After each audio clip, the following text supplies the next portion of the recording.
अस्तगफिरुल्लाह अम्मी जान, मेरा ये कहने का बिल्कुल भी मतलब नहीं था। नसरीन को मैंने कहा भी था कि घर से बाहर ना जाए, लेकिन उसने नहीं सुना। उसकी नजर में मेरी बात की कोई हैसियत नहीं, उसने सबको ये बता दिया।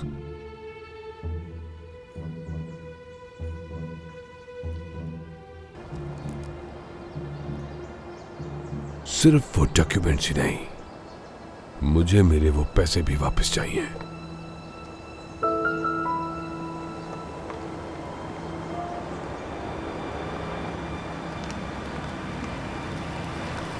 करीम साहब,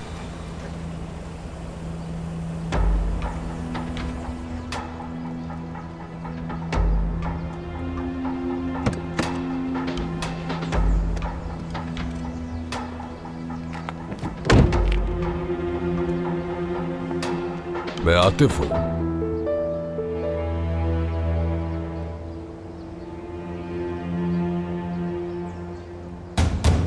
तुम कौन हो मैं समझ गया हूं।